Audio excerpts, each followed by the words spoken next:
애굽의 사건을 보면은 이 출애굽기는 사실 출애굽기는 어떤 말씀이냐면은 구원에 대한 말씀이에요.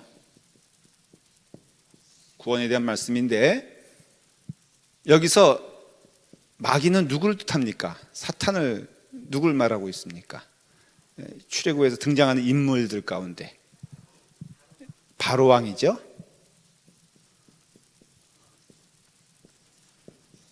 사실은 바로 왕은 마귀입니까 아닙니까? 마귀입니까 아닙니까? 그럼 뭡니까? 대답을 하시면 좋고 못 하셔도 괜찮아요. 너무 심각하게 듣지 마요. 대답은 누가 해요? 네? 제가 합니다. 준비한 사람이니까 걱정하지 마세요. 바로 왕은 뭘까 그러면? 정체가 뭘까? 네? 하나님이 그렇게, 그러니까는 하나님 탓이죠. 그렇죠? 하나님이 그렇게 만들었으니까 이게 이단이 하나 나타났습니다. 이제 뭘까 대체? 바로 왕은 어떤 존재일까? 무엇일까? 구원받지 못한 자, 뭐 말할 수 있죠.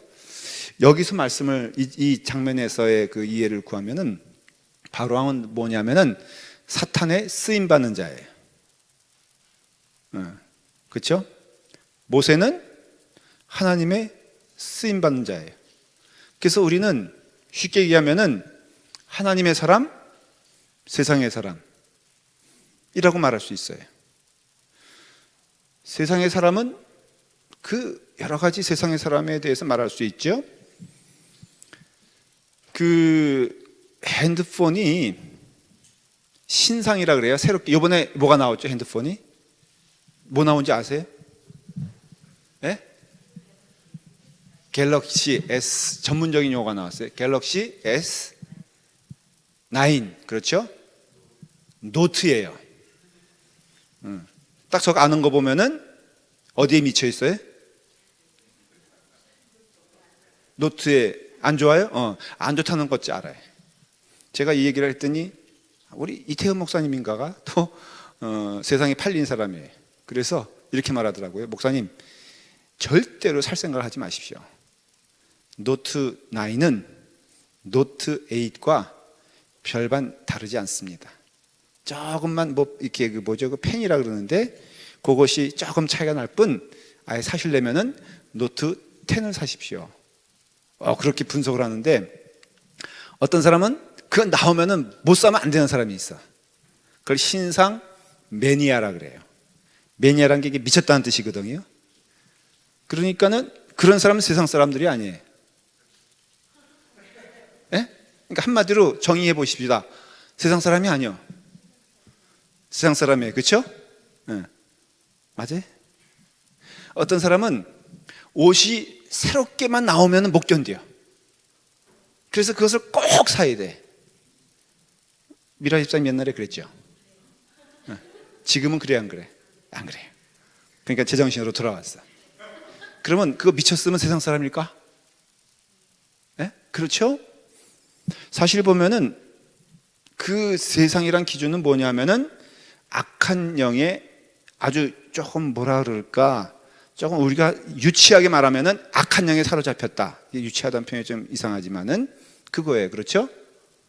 그러니까 하나님을 멀리하고 세상 거에 묶여 있는 자들이란 뜻이에요. 여러분, 영적 세계로 말하면요, 분명히 영적 세계가 있거든요. 영적 세계는 무엇인가에 붙어 있는 자가 되는 거예요. 그게 하나님께 붙어 있느냐, 세상에 붙어 있느냐 차이예요.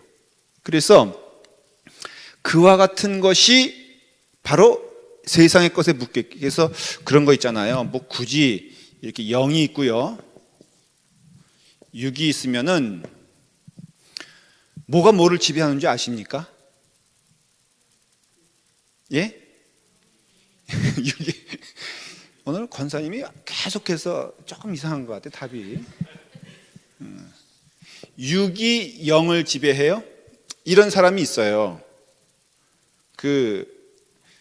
이렇게 모든 기준이 돈이라서 시집도 돈만, 우리 여기까지는 해당되는 분들이 없죠. 혹시 돈만 보고 시집 간 분 있어요? 그렇지. 돈만 보고 시집 갔으면 여기 앉아 있을 리가 없지. 그렇다고 남편을 평가절하는 건 아니에요. 그렇지만은 여기 보면은 그런 경우 있잖아요. 세상 문화가 물질적인 것을 보고 영혼이 무슨 상관이 있느냐. 물질이 있는 곳에 마음이 있는 것이지. 정말 그럴까요? 성경을 보면요, 영이 육을 지배하는 것을 알 수 있어요. 그러니까는 영이 건강해야 육도 건강한 것이고, 영이 어딨냐에 따라서 육도 그 자리에 가 있는 것이에요. 육은 더럽고 안 더럽고가 사실은 아닌 거예요. 그러니까는 여기서 세상이란 것은요, 이 바로왕이 대표적인 사람인데, 이 사람의 지금 뭐가 문제냐면은 영이 문제인 걸 알 수 있어요. 근데 영이, 자, 성경을 읽었습니다. 보지 말고. 퀴즈입니다. 지금 바로왕의 문제는 뭘까? 읽었어요, 여러분들. 성경 본문을 읽을 때는 집중해서 읽어야 되는데, 여러분 지금 대답 못해도 괜찮아요. 절대로 제가 뭐라 그런 거 아니에요. 손가락으로만 가르칠 뿐이지. 자, 바로왕의 문제 볼까? 퀴즈라고 했어요. 뭐였을까? 우리가 읽었을 때 뭘 그때 마음이 강팍했다 그랬죠. 마음이 강팍하다. 우린 강팍이란 말이 뭐예요? 딱딱하다는 거죠. 마음이 딱딱하면은 그 문제가 있는 거거든요. 그래서 마음이 딱딱하면은 딱딱한 것으로 뭘 보는 거예요. 그래서 마음이 중요하다는 것은 내가 이렇게 삐뚤어진 상태로 보면은 항상 어떻게 보입니까? 삐딱선을 타죠. 그렇죠. 그래서 내가 벌써 이렇게 보면은 여러분들은 이렇게 온전하게 보이는데 여기는 볼 때 어떻게 봐야 돼? 삐딱하게 보잖아요. 삐딱하게 보이면은 그 사람은 삐딱합니까? 안 합니까? 삐딱해요. 내 눈이 늘 삐딱해 있으면은 모든 것들이 어때요? 그래서 이것이 조금 해석해 보면은 매일 불평하는 사람, 뭘 보면은 여러분들은 맛있는 음식만 먹는 것이 행복한 겁니까? 뭘 먹어도 맛있는 것이 행복한 겁니까? 다시 물어볼게요. 맛있는 것만 찾아다니면서 맛있는 것만 먹는 게 행복한 겁니까? 아니면은 그 뭘 먹어도 그냥 이게 입에 막 달어. 어떤 사람이 행복한 거예요? 뭘 먹어도 맛있는 사람이 좋은 거죠? 제가 오늘 금요일 날, 금요일은 점심 때는 이제 되도록이면 우리 목사님들 두 분과 함께 식사를 합니다. 매주 금요일 되면은 뭘 먹을까, 뭘 입을까 너무 걱정을 많이 해요. 그래서 한 번은 실수로 차를 타고 가는 동안도 결정을 못했어. 그래가지고 요 앞에 서가지고 10분 동안 뭐 먹을래 하도 얘기하다가 내가 오늘은 그래서 사무실에서 결정하고 가자. 떼약볕으로 그러지 말고 오죽하면 그러겠어. 그래서 저 종로분식을 하기로 했어요. 이제 장모집 옆에 종로분식 가서 이제 시켰는데 내가 좀 눈치가 없어요. 나는 그냥 당신 거 먹고는 내 거 먹자. 그랬더니 두 목사님은 나눠 먹더라고. 한 사람은 라면 김밥을 시켰고, 빨리 이거 끝내야 되는데 요거 이해와는 한 사람은 뭐 먹었죠? 소고기 볶음밥. 그래서 막 이렇게 둘이 막 나눠 먹더라고요. 내가 보니까는 이태호 목사님 식탐이 있어가지고 백 목사님 거 3분의 1 먹어버렸어요. 그래서 내가 좀 당황한 거예요. 근데 나는 수제비를 시켰거든. 수제비에다 내 원하는 대로 양념을 다 쳐가지고선 침 발라가면서 한 3분의 1을 먹었는데 난 너무 배가 부른 거예요. 그래서 좀 후회가 됐어요. 이거 나눠줘야 되는데 너무 많이. 그래서 이제 내가 그냥 지나가는 말로 두 분에게 아주 내가 이거 이미 다 이렇게 좀 더럽혀놨는데 그래도 이거 먹고 싶으면은 좀 얘기해라. 난 이미 좀 배가 좀 찼다 그랬더니 이태호 목사님 냉큼 달래는 거예요. 그래가지고 거기 또 이만큼 제가 고춧가루 뿌려져 있는 거, 침 발라 있는 거 줬더니요 너무 잘 먹는 거야. 내가 그래서 본의 아니게 두 사람을 비교해봤어. 백 목사님과 이태호 목사님 가운데 누가 인생을 행복하게 사는 걸까? 지난주에는 이영주 권사님하고 구세혁 권사님하고 비교했는데 이영주 권사님이 밤 12시에 전화 왔어. 그래서 내가 너무 구세혁 권사님 칭찬하고 이영주 권사님 핍박했더니 화가 나가지고 전화했구나. 알고 보니까 집을 가출하셔가지고 남편이 찾는 전화했어요. 가출했던가 이거 진짜가 아니고 12시까지 무슨 상담하느라. 그렇죠? 그래서 내가 12시에 전화 받고 놀랐어. 이번에는 자, 이태원 목사님이 행복한 사람이에요? 백 목사님이 행복한 사람이에요? 김 목사님이? 아니 내가 지금 정답을 얘기해 봐요. 보니까 이태호 목사님은요, 그 부분에, 딴 거는 제가 모르겠어. 그 부분에 있어서는 이태호 목사님은요 진짜 행복하게 사는 사람이에요. 저분은 돼지우리 쥐염 열매 띄워 먹어도 내가 보기에는 그 돌아온 탕자 둘째 아들은 거기서 슬피 울면서 내가 왜 여기 있나 그럴 텐데, 내가 보기에는 이태호 목사님은 거기 앉아가지고 너무 감사하다고 할렐루야 아멘 하면서 있을 사람이에요. 이게 참 중요한 거거든요. 마음이 강팍하면은 하나님을 볼 수가 없어요. 마음이 강팍하면은 하나님의 음성을 들을 수가 없어요. 이거는 그런 의미에서는 우리의 책임이에요. 그래서 우리가 하나님의 모든 인도하심과 이끄심으로 우리의 인생은 정해지지만, 그러나 분명한 것은 성경을 보면은 마음이 강팍한 사람들의 특징이 뭐냐면은 그 강팍함으로 인해서 하나님의 음성을 듣지 못한다는 거예요. 그게 큰 특징이에요. 사울에게 하나님의 음성이 안 들렸겠어요? 여러분들? 근데 오직 그 마음은 누구로 인하여 강팍해졌죠? 다윗으로 인하여 마음이 강팍해지니까는 하나님의 음성을 들을 수가 없었어요. 바로가 대표적인 사람이고요. 가룟유다 안 그런 것 같습니까? 우리는 가룟유다는 태생적으로 아예 태어날 때부터 예수님을 팔아먹겠다고 작정하고 태어난 사람으로 우린 때로는 오해를 해요. 예수님께서 아예 너가 태어나지 않았으면 좋겠다 할 정도의 말씀하세요. 그런데 오해하지 말아야 될 것은 그가 태어날 때부터 그런 운명이 있어 태어난 것이 아니라 그의 마음이 강팍하니까는 하나님의 말씀인 예수 그리스도의 말씀조차도 그에게는 어떤 식으로 다가오냐면은 튕겨져 나가는 거예요. 이번 주에 하나님이 주신 말씀이 12장 요한복음 1절 말씀이에요. 1절부터 무슨 이야기가 나오죠? 또 물어보면 또 긴장하잖아요. 요한복음 12장 무슨 말씀입니까? 그 유명한 마리아의 향유를 주님께 바친 이야기가 나와요. 그때 가룟유다가 뭐라고 말하냐면은, 아니 이것이면은 많은 어려운 사람을 구제할 수 있을 텐데 라고 말을 해요. 근데 거기에는 뭐라고 말하냐면, 주님께서 그 마음을 아시니 그가 그 돈을 갈취하려고 했구나라는 것을 주님께서 말씀하세요. 그러니까 가룟유다는 온 마음이 강팍해지니까는 결국은 어떤 하나님의 음성도 듣지 못한다. 이게 불행인 거예요, 여러분들. 마음이 다치면은 소리가 들리질 않아요. 부부간에도 제일 문제가 됐을 때가 무엇입니까? 마음이 다치는 거 아니에요? 사랑하는 사이였는데 마음이 다치면요, 여러분 어때요? 들리지도 않고 보이지도 않죠. 옛날에는 그렇게 밥을 해주면 맛있게 먹던 것이, 이뻐 보이던 것이 마음이 다치면은 앞에서 남편이 그렇게 잘 먹고 있으면 어떤 생각이 들죠? 예? 어떤 생각이 들어요? 이거 뭐 맨날 그냥 차마 말할 수 없이. 옛날엔 자는 모습이 그렇게 아름답다고 남편이 부인에게 맨날 얘기를 해요. 당신은 자는 모습이 그렇게 아름답소. 어쩌면은 코 고는 소리도 그렇게 아름답게 들리요 라고 하는 그 사람이 마음이 다치니까는 자고 있는 모습 보면 뭐라 그래요? 맨날 집에서 잠만 잔다 그러잖아요. 그 앞에 다는 단어가 있죠. 자빠져 잔다. 이게 마음이 다치면요 보이지가 않아요. 들리지가 않아요. 설교 말씀도요, 여러분 마음이 닫혀 있으면요 들리지가 않아요. 그래서 이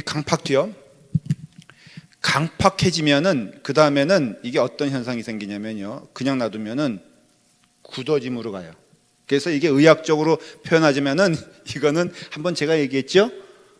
이 현상은 간경화예요. 간경화는 반드시 어디로 가는 전조냐면은 간암으로 가는 전조예요. 그러니까는 이때는 돌아갈 길이 있어 없어? 예? 간경화는 돌아갈 길이 있어 없어? 권사님 있어요 없어요? 없어요? 다 그냥 죽어?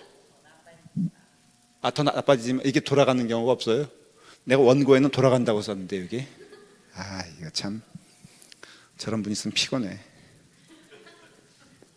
회복되잖아요. 회복 안 돼요? 안 된대요. 근데 영적인 강경화는 여기 요거 말고 영적으로 식은땀이 납니다. 영적으로는 돌아간다 안 돌아간다? 돌아간다 이거예요. 요때가 중요한 거예요. 요때가. 이때 되면요 보이지도 않아, 들리지도 않아. 지금 그 얘기예요. 오늘 주제 말씀이 바로 그것이에요.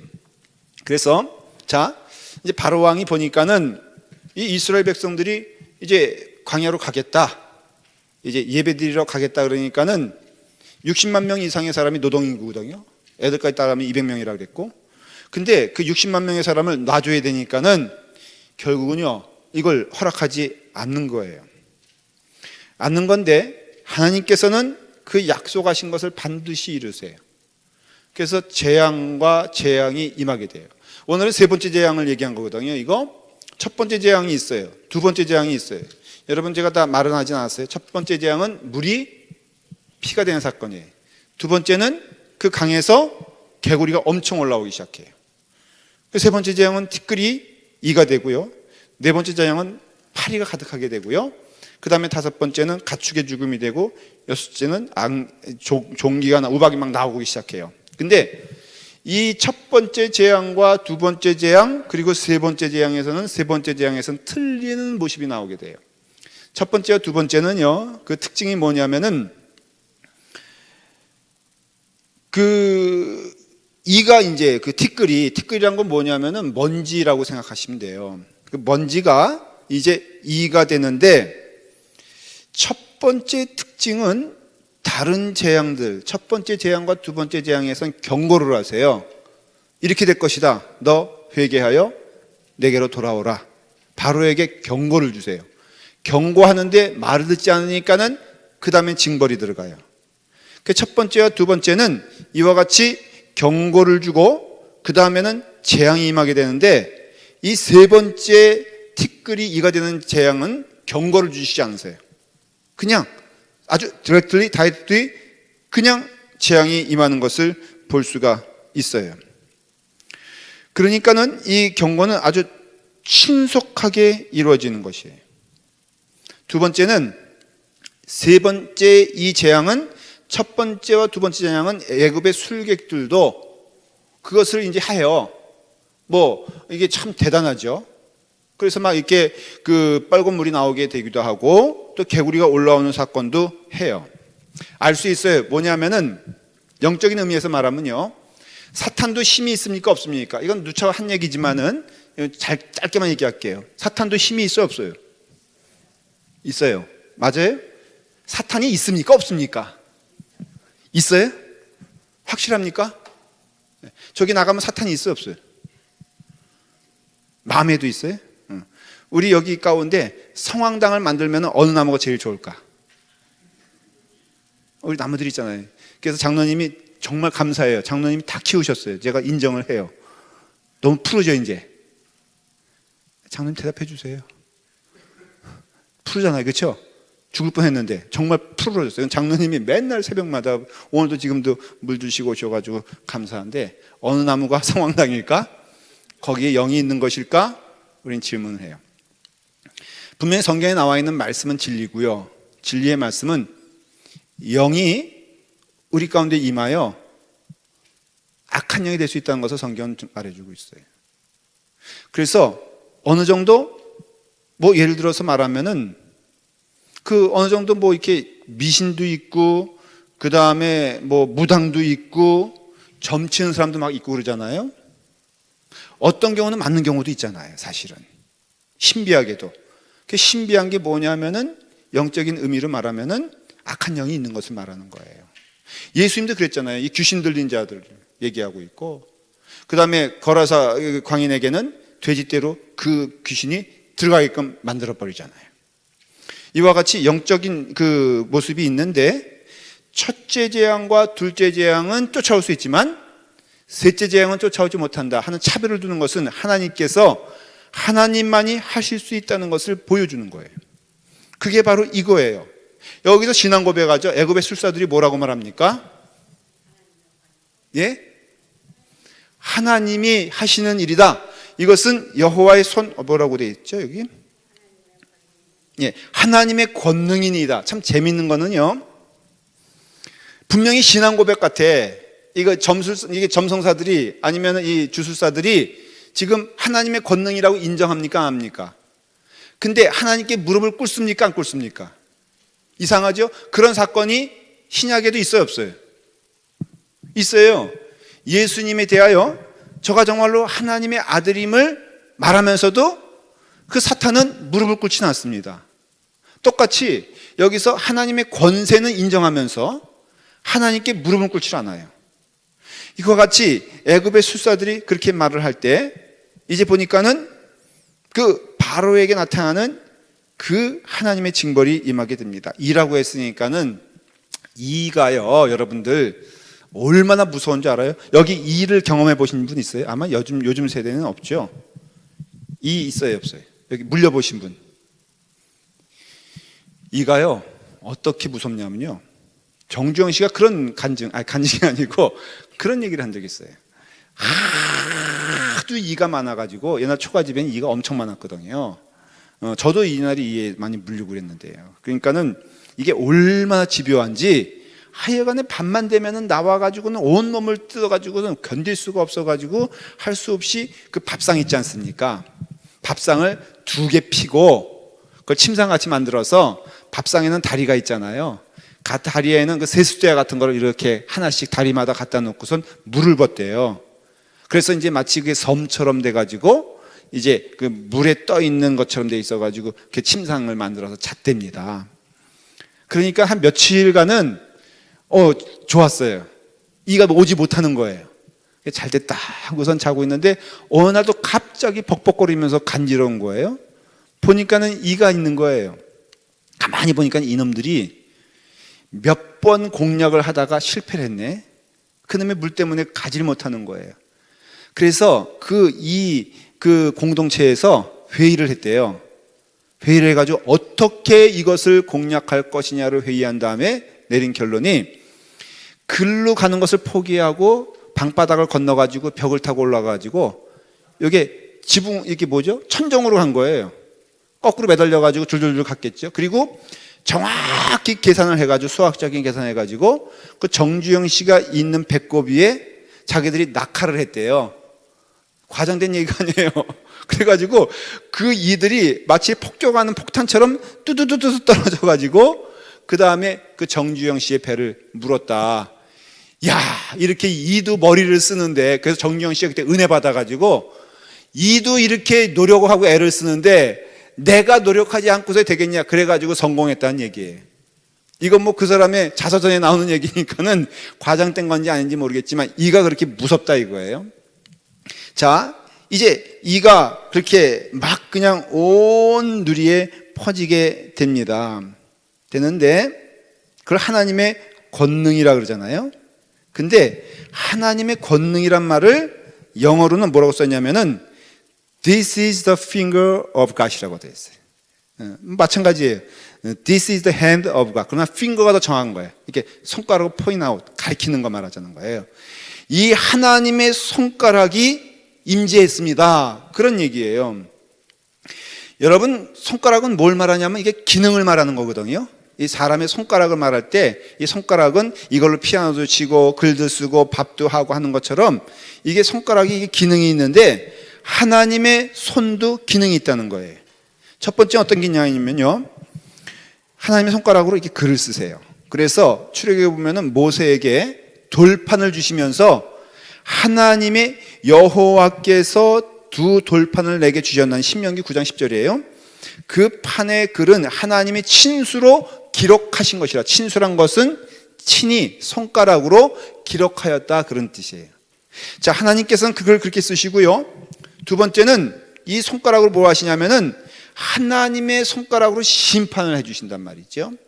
다니엘서 5장에 보면은 바벨론 왕 벨사살이 술을 마시는 장면이 나오는데 거기에 갑자기 뭐라고 나와요? 손가락이 나오더니 메네 내게 우바르신 너의 무게가 하나님의 심판의 잣대로 보니까는 너의 무게가 미치지 못하여 너는 오늘 밤에 죽게 되리라. 그 예언의 말씀이거든요. 하나님의 손은 심판을 의미하기도 해요. 그리고 이와 같이 그날 벳세다 왕은 실제로 죽습니다. 그러니까 그 하나님의 손길은 바로 그와 같은 것이 사도행전 13장 11절에도 보라 이제 주의 손이 내게 있으리니 내가 소경이 되어 얼마 동안 해를 보지 못하리라 말씀하시니까는 그 사람이 해를 보지 못하고 어둠 가운데 맹인이 돼버려져요. 이와 같이 여호와의 손이 임한다고 했을 때는 반드시 그것이 하나님의 능력 가운데 임하는 것을 의미한다는 것이에요. 근데 여러분, 이 하나님의 손가락이 임하게 되었을 때 그때 하나님 앞에 회개하고 하나님께 무릎 꿇는 자들은 하나님께서는 그 사람을 용서해 주시는 손가락으로 사용하는 것을 볼 수 있어요. 요한복음 우리는 8장 기억합니다. 가늠한 여인이 왔잖아요.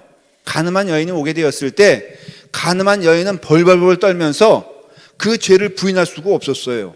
왜냐하면 너무 공개적인 것이니까. 사람들이 다 물러가고 그 여인에게 주님께서 물어보지 않습니까? 이제는 다 갔노라. 너는 어디 있느냐? 나는 주님 앞에 있나이다. 이거 고백이거든요. 그랬을 때 주님께서는 글을 막 먼저 쓰시면서 이미 그의 고백 가운데 함께 하시는 것이 뭐냐면은 용서의 말씀을 주신 거라 이거예요. 그러니까는 주님께서는 우리에게 심판의 손가락이라고 하기도 되고요. 그 다음에 능력의 손가락이기도 하고요. 용서의 손가락이 되는 동시에 또 하나는 귀신에 눌린 자에게 해방의 손가락도 된다 이거예요.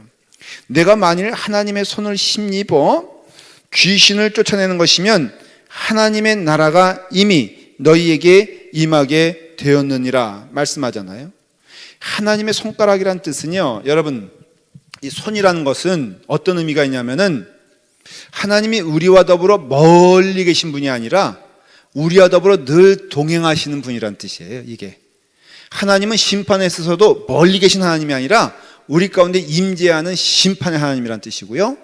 이 손가락, 이 손이란 것은 우리에게서 하나님은 멀리 있는 분이 아니라 반드시 우리 가운데 함께 하시고 동행하신다는 것을 말하는 것이에요. 이스라엘 사람들에게는 의문이 생겼어요. 왜냐하면은 하나님이 우리 가운데 임하면은 모든 것이 좋은 일이고 선하게 되어야 되는데 첫 번째 재앙이 임하니까는 두 번째 재앙이 임하니까는 이스라엘 사람 가운데 어떤 질문이 생기냐면은 애굽 왕이 그 재앙으로 인하여 이스라엘 사람을 더 핍박한단 말이죠. 성경을 우리는 안 읽었어요. 그러나 출애굽은 우리 내용을 알아요. 무슨 내용이냐면은 이전에는 먹을 것도 주기도 하고 그 다음에 공사 재료도 갖다 줘서 너희가 볏짚을 가지고 벽돌을 만들어서 이 공사를 해라 라는 그런 것까지 해줬는데 바로의 마음이 악해지니까는 뭐라고 말하냐면 이제는 볏짚도 갖다 주지 마라. 저들이 알아서 하게 해라. 점점 그 삶 가운데 핍박이 오기 시작하는 거예요. 핍박이 오기 시작하니까 이스라엘들 마음 가운데 아니 하나님이 임재했다 그러면서 왜 우리 가운데는 이와 같이 더 시련과 고난이 더 깊어지는가라는 질문을 하고 시작했어요. 기억하십시오. 하나님의 일을 하고 하나님이 임재하여 그 일을 진행하실 때 우리 가운데 어둠이 임한다면은 그것은 오히려 어떤 뜻인 줄 깨달으시길 바라요. 하나님의 능력이 우리 가운데 임한다는 것을 알아야 돼. 교회 안에서도요, 우리 경험하는 거예요. 어려움이 생기잖아요. 어려움이 나쁜 것은 아니에요, 절대로. 때로는 힘든 일이 생기잖아요. 힘든 일이요, 절대 나쁜 게 아니에요. 그거 믿으세요. 오히려 하나님의 능력과 임재가 더 우리에게 가까워졌다는 것을 믿으셔야 돼요. 단 하나, 우리가 하나님의 길을 걷고 있어야 돼요. 우리가 하나님의 길에 순종하며 나아갈 때 결코 그들의 삶 가운데에는 우리가 생각하는 넉넉함과 풍족함만 있는 게 아니에요. 이스라엘 사람들이 광야로 나가니까 좋을 줄 알았죠? 얼마나 고통을 많이 겪습니까? 다윗이 부름을 받았죠? 얼마나 시련을 많이 겪습니까? 우리 또한 신앙의 길을 갈 때 기억해야 될 것은 신앙의 길로 순종하는 길로 갈 때 시련과 어려움이 왔다고 이거 시험이라고 인정하지 마십시오. 왜 내가 주님의 일을 하는데 왜 이런 어려움을 우리가 만나게 되는 것일까? 그거는요, 하나님의 역사가 임박했다는 것을 의미하는 것이고, 하나님은 반드시 하나님의 손길로 우리의 길을 인도하신다는 오히려 징조가 된다는 것을 말씀을 통해서 배우게 되는 거예요. 그래서 하나님께서는 친히, 그전에는 손이 아니었어요. 손을 볼 수가 없었어요. 첫째 재앙과 둘째 재앙에서는 하나님의 손이 임재하지 않았어요. 근데 세 번째 그 재앙에서는 그 술사들을 통해서, 주술사들을 통해서 오히려 하나님의 권능, 하나님의 손이 이 자리에 임하였다라고 선포를 하게 돼요.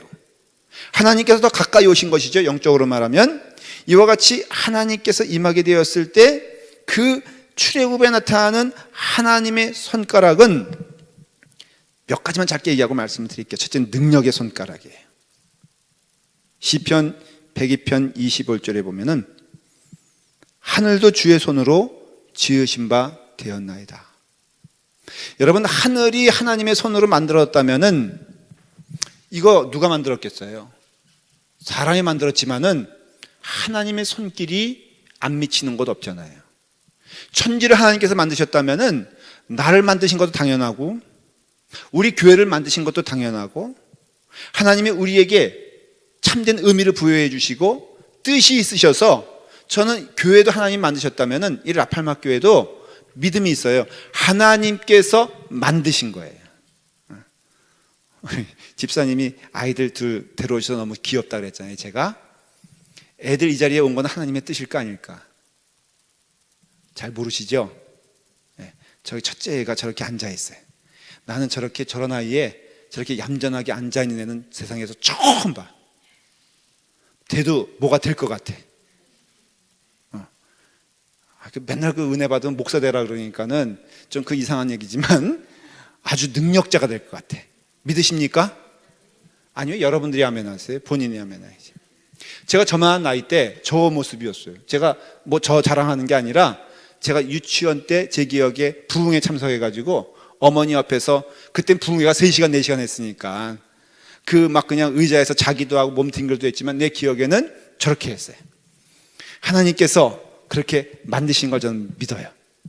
하나님께서 이렇게 선하게 우리를 사용해 주셔서 능력의 손으로 보존시켜 주시고, 그래서요, 이걸 합하면요, 하나님은 손으로 지으시고 능력의 손이시고 우리를 보존하신다 그러면은 이걸 다 합해서 말하면 하나님의 섭리라 그런 거예요.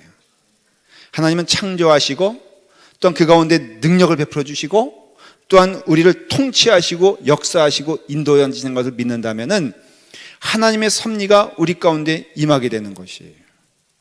그래서 하나님의 손길은 결국에는 이게 뭐냐면은 참 신기한 일이 벌어졌어요. 개구리는 저녁에 퍼졌어요.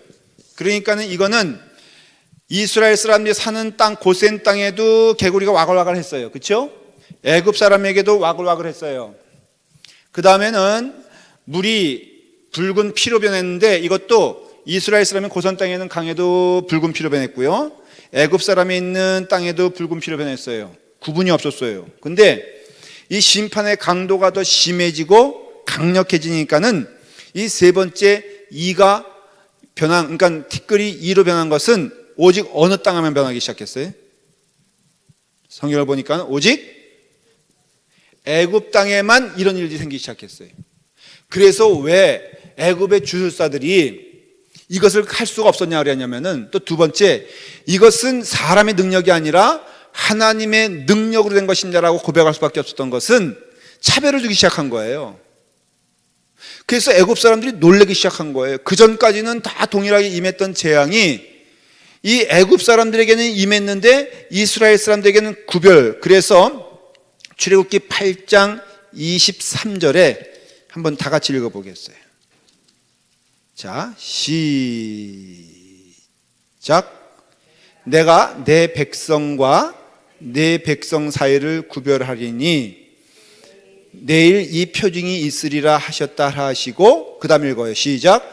여호와께서 그와 같이 하시니 무수한 파리가 바로의 궁과 그의 신하의 집과 애굽 온 땅에 이르니 파리로 말미암아 그 땅이 황폐해지리라. 여러분, 이건 네 번째 재앙인 파리가 가득 찬 세상을 말하는 것인데 여기서 뭐라고 말하는 겁니까? 이 파리가 어디에 임했다는 것이죠? 바로와 그 궁전과 애굽의 온 땅에 임하였다. 근데 어디는 임하지 않았다? 이스라엘 사람들이 거하는 고산 땅에는 임하지 않았다는 것을 말하는 것이에요. 궁극에는요, 마지막 재앙인 장자가 죽어 넘어지는 사건도 구분이 되죠. 그 이스라엘 그러니까는 그 양의 피를 바른 문설주가 있는 집에는 임하지 아니하시고, 그리고 문설주의 피가 없는 집은 그 죽음이 임하였다라고 기록하고 있어요. 여러분, 이와 같이 하나님께서는 그 능력의 손으로 구별하여 주셔서 하나님의 보호하심과 인도하심이 믿는 자에게 임하리니 하나님의 약속은 변치 아니하시고 바로 하나님께서 약속하신 그대로 이루어 주리라. 그러니 어떻게 해야 되느냐? 바로 그 하나님을 인정하고 하나님께 무릎 꿇는 자가 되어라. 애굽의 바로 왕은요, 전형적인 세상 사람을 가리키는데, 애굽의 바로 왕은요, 하나님의 손가락이 안 보이는 거예요. 여러분, 하나님의 손가락이 안 보이니까는 내가 하나님과 싸워 이길 수 있다고 믿는 거예요. 하나님의 손가락이 보이지 않는다는 것은 그 마음이, 자, 거꾸로 돌아가서 보십시다. 오늘 결론을 내릴게요. 왜 하나님의 손가락이 안 보이는 거예요? 네? 왜 하나님의 손가락이 보이지 않습니까? 보지 못해서 그래요? 아니요, 애굽 왕에게, 바로에게 직접적으로 하나님의 능력과 손길이 임했어요. 그러니까 보이지 않는 것이 아니에요. 근데 왜 보이지 않을까? 마음이 강팍한 자는 하나님의 음성을 들을 수가 없어요. 그러니까 오늘 바로의 그 상황을 보면서 우리가 깨달아야 되는 것은, 믿는 우리에게 제일 중요한 것이 뭐냐면은 마음이 강팍해지지 않기를 기도하며, 마음이 강팍해지는 것은 그의 책임인 거예요. 하나님께 모든 것을 돌리지 마세요. 여러분들의 마음이 강팍해지는 것은 여러분들이 스스로 선택하여 그 길을 가는 길인데, 그 하나님의 그 마음이 강팍해진다는 것은 하나님을 볼 수 없고 들을 수 없고, 그런 자에겐 들리지 않아요. 하나님의 말씀이 아무리 선포되어지고 하나님의 말씀이 아무리, 보십시오, 거대한 한강 있잖아요. 한강의 강물도 여기 흘러가는 물에 여기 볼을 막아버리면요, 아무리 도도한 강물이 흘러도 여기는 물이 들어오지 않아요. 마찬가지잖아요. 우리의 심령 가운데 마음이 완악해지지 않게 기도해야 되고요, 여러분들의 마음을 여는 것을 기도하면서 여러분의 심령이 열려 있어야 돼요. 주일날에 올 때 하나님의 말씀을 들을 때는 그 말씀을 들을 수 있어서 우리의 심령이 열려 있어야 되고요, 무엇을 대하든지 무엇을 만나든지 우리의 마음이 강팍해지지 아니하고 열려 있어서 하나님께서 말씀하실 때에 들을 수 있는 주님의 자녀가 되길 바라요. 여러분, 요셉이 그런 사람이었고 다니엘이 그런 사람이었고 수만 번 얘기하는 얘가 뭡니까? 하나님의 마음에 흡족한 자가 되어야 되는 것이죠. 우리의 심령이 열려있을 땐 반드시 하나님의 음성을 들을 수밖에 없습니다. 여러분들에게 지금 하나님께서 인도하시지 않는 것도 아니고 이끄시지 않는 것도 아니라, 여러분들에게 오늘도 음성을 주시고 인도함을 하나님께서 허락해 주실 때 우리의 마음이 열려 있어 주님의 말씀에 순종하는 여러분 되기를 바랍니다.